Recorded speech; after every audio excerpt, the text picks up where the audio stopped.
was a boy who saw angels.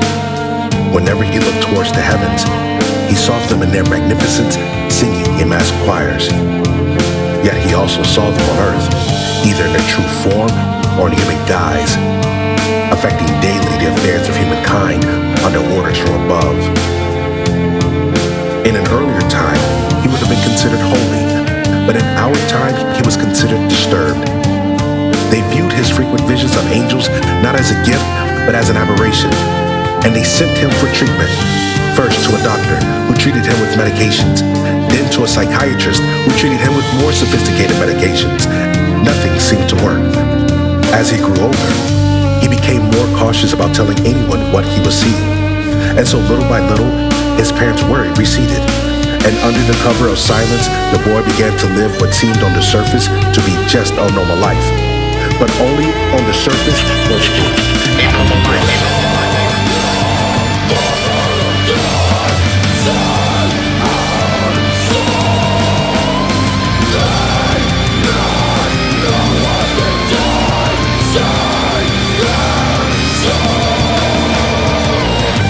So underneath that cloak of silence, what glories filled the boy's days and nights.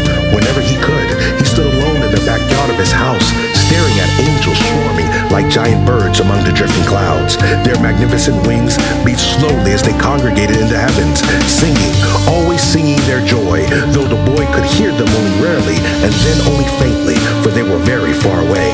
For the boy, the roof of the earthly sphere was transparent, and he could see very clearly the heavenly sphere above, even at times through the masses of angels.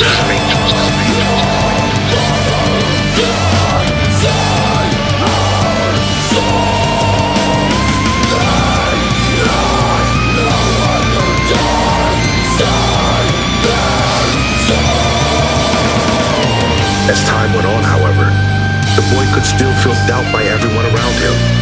It was a thick, dark doubt, leaking from their pores that choked his lungs. And the more he learned of the world, the boy began to worry about the precise placement of heaven. His visions of angels became more and more dreamlike, until finally, they disappeared altogether.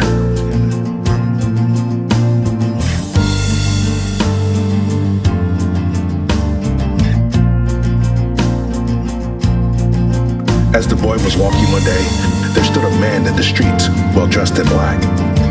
"Come," the man said. Suddenly, they had left the city streets through space. All around them, stars and galaxies glowed like ambers in the distance, while where they were was a silence and emptiness in which they barely seemed to move. "You were wondering," said the man. He reached up and ran his hand rapidly down across the blackness, as though cutting through a black veil with the blade of a carpet knife. The blackness parted, and there it was, just as the boy had previously imagined it.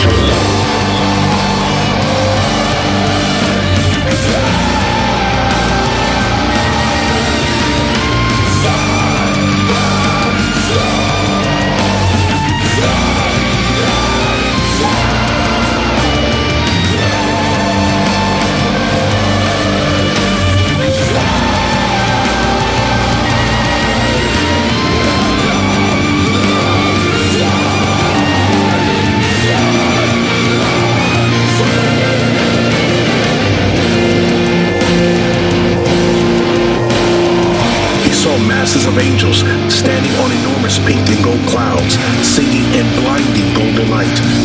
And from the dark tear's edge came rays of white light that lit up even the darkest of dark. The boy tried to step through the tear in the black veil of space, but the man barred his way. "Not yet," he said, and the boy nodded in silence.